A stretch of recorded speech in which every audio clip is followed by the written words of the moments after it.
Be be Fatima الزہرا سلام اللہ علیہا نے فرمایا، جب کوئی عورت گھر میں رہنا پسند کرتی ہے اور بچوں اور گھر کے کاموں میں مصروف عمل رہتی ہے تو اللہ پاک 70 فرشتوں کو حکم دیتے ہیں کہ جب تک یہ عورت مصروف عمل رہے اس کے لیے دعائے مغفرت کرتے رہو۔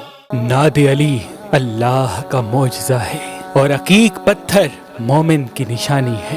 امام جعفر صادق علیہ السلام نے فرمایا کہ ہر مصیبت کو عقیق پتھر اپنے اوپر لے لیتا ہے اور پہننے والا اللہ کی پناہ میں آ جاتا ہے۔ اور شاہ شمس تبریز اپنے عقیدت مندوں کو عقیق پتھر پہ ناد علی لکھ کے دیا کرتے تھے اور یہ فرماتے تھے یہ ناد علی والا عقیق اپنی شمس والی انگلی میں پہنا کرو، اللہ کے کرم سے تم ناکامی سے نجات پاؤ گے۔ اور وہ ہمارے بچے جو رات کو ڈرتے ہیں وہ ناد علی والا عقیق اپنے تکیے کے نیچے رکھیں، انشاءاللہ وہ اللہ کی پناہ میں رہیں گے۔ تو ابھی فون اٹھائیں اور دیے گئے نمبر پہ کال کر کے یہ ناد علی والا عقیق حاصل کریں۔ اگر ہمارا نمبر آپ کو مصروف ملتا ہے تو آپ ہماری اپلیکیشن جو گوگل پلے اسٹور اور آئی فون ایپ اسٹور پہ موجود ہے وہاں سے یا ہماری ویب سائٹ meherbanali.com وہاں سے بھی ناد علی والا عقیق حاصل کر سکتے ہیں۔